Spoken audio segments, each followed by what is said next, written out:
पश्चिम बंगाल में विधानसभा चुनाव के परिणाम घोषित होने के बाद तृणमूल कांग्रेस पार्टी के कार्यकर्ताओं गुंडों द्वारा जिस ढंग का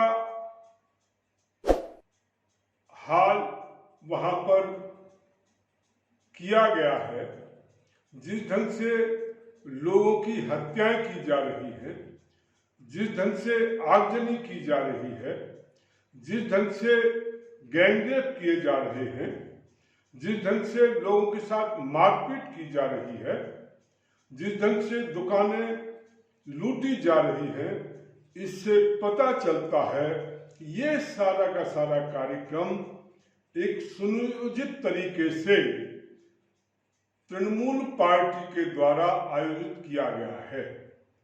और ये घटनाएं जो बड़े शहर हैं वहां की घटनाएं तो हमारी जानकारी में आ जाती हैं, परंतु जो इंटीरियर एरियाज हैं, जो ऐसे गांव हैं जो दूरस्थ हैं, वहां की घटनाओं का तो पता लगना भी मुश्किल है।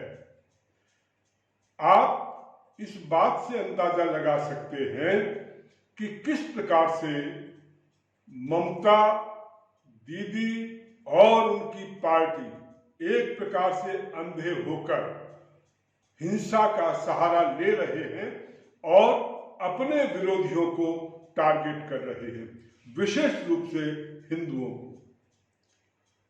ये बड़े दुर्भाग्य की बात है कि मोदी जी और अमित शाह दोनों के दोनों जब भी कभी ऐसी परिस्थितियां आती हैं, वो बिल्कुल निस्सहाय से, मजबूर से नजर आते हैं।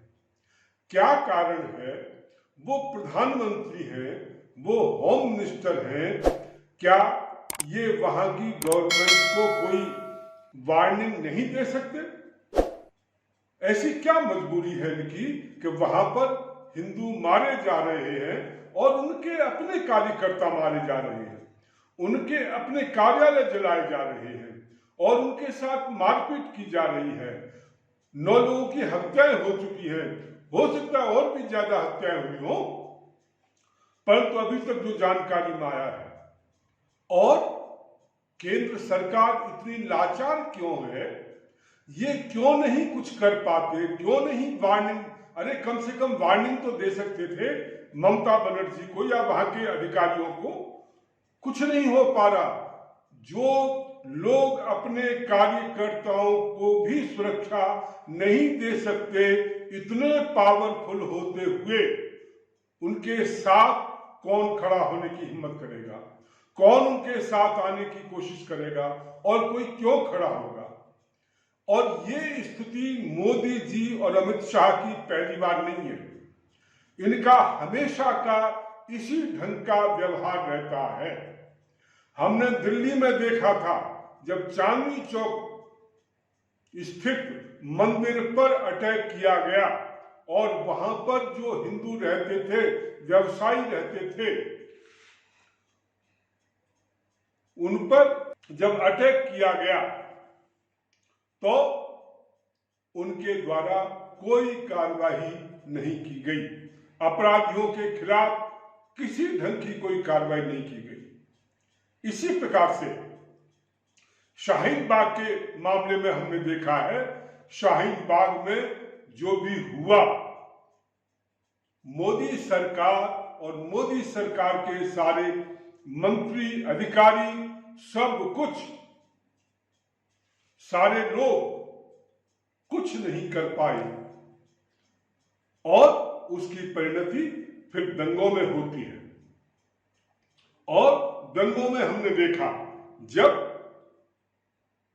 मुसलमानों की भीड़, दंगाइयों की भीड़ हिंदुओं को टारगेट कर रही थी, तब भी पुलिस कुछ नहीं कर पाई। अमित शाह मुख्यमंत्री थे, पुलिस, पैरामिलिट्री फोर्सेस, सब कुछ उनके हाथ में है, उस सब के बावजूद वे कुछ नहीं कर पाए। और जब हिंदुओं ने कुछ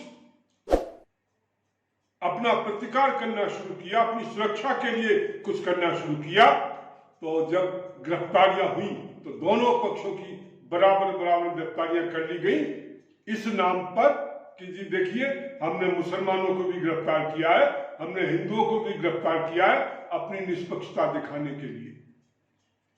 अरे आप जो अटैक करने वाले हैं और जो विक्टिम हैं उनमें अंतर नहीं कर सकते? वहां पर हिंदू पिटा, मारा गया, उस सब के बावजूद जब उन्होंने अपने आप को, और जब पुलिस भाग गई, पुलिस ने कुछ किया नहीं, और जब लोगों ने अपनी सुरक्षा की कोशिश की तो उनको गिरफ्तार कर लिया गया। तो ये जो तरीका है मोदी जी का, अमित शाह जी का, हमने हर मौके पर ऐसा देखा है कि वो बड़े कमजोर साबित हो रहे हैं और उनकी कमजोरी के कारण इस ढंग के जो अपराधी तत्व हैं वो खुले आम इस ढंग की घटनाओं को अंजाम दे रहे हैं और ये सरकार कुछ नहीं कर पा रही है।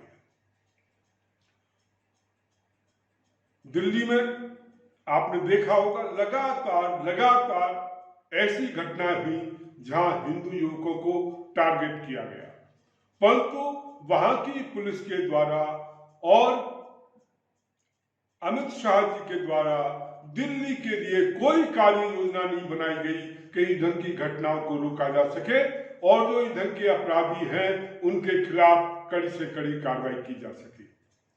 तो ये स्थिति जो है देश में लगातार केवल एक जगह नहीं अनेक स्थानों पर इसी प्रकार से हो रही है और वही बंगाल में भी इस समय रिपीट किया जा रहा है।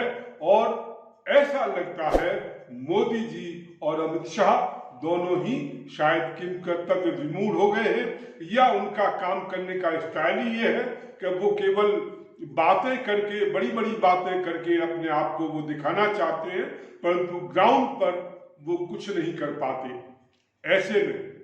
ऐसे में मैं लोगों से अपील करना चाहता हूं, अपनी पार्टी के कार्यकर्ताओं को अनुरोध करता हूं, आओ हम मिलकर एक अल्टरनेटिव पैदा करें, एक अल्टरनेटिव जनता को दें जिसके माध्यम से हम यहाँ के लोगों को सुरक्षा दे सकें, हिंदू समाज को सुरक्षा दे सकें और हिंदू समाज से जुड़े हुए जो भी ऐसे कार्यकर्ता हैं, जो भी ऐसे लोग हैं, उनको सुरक्षा दी जा सके।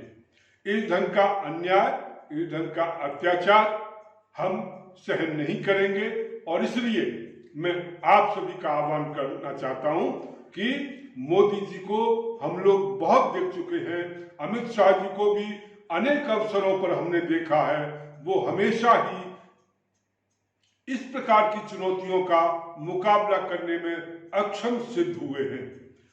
बीजेपी पार्टी का वैसे तो ये आंतरिक मामला है, परंतु मैं कहना चाहता हूं यदि मोदी जी और अमित शाह जी इन चुनौतियों का सामना करने में सक्षम नहीं है तो बीजेपी के नेताओं को, दूसरे लीडर्स को सामने लाना चाहिए, किसी को प्रधानमंत्री बनाए, किसी को होम मिनिस्टर बनाए और देश के लोगों को, विशेष रूप से हिंदू समाज को सुरक्षा देने का काम कम से कम इनको करना चाहिए। और यदि ये नहीं कर सकते तो फिर इन्हें हिंदू मुसलमान करने की आवश्यकता नहीं है। लोगों में मतभेद पैदा करने के बाद फिर उनको वैसे ही छोड़ देना, ये कौन सा तरीका है? क्या इनको पता नहीं था कि बंगाल में चुनाव होने के बाद क्या होना है? क्या ये वहां पर व्यवस्थाएं नहीं कर सकते थे? क्या वहां पर सिक्योरिटी फोर्सेस को भेज नहीं सकते थे? परंतु इन्होंने कोई इस विषय में कोई स्टेप नहीं लिया, न इन्होंने सोचा, न इन्होंने एंटिसिपेट किया और इसी का परिणाम या दुष्परिणाम वहां के हिंदू भुगत रहे हैं और इनके अपने बीजेपी कार्यकर्ता भुगत रहे हैं। बहुत बहुत धन्यवाद।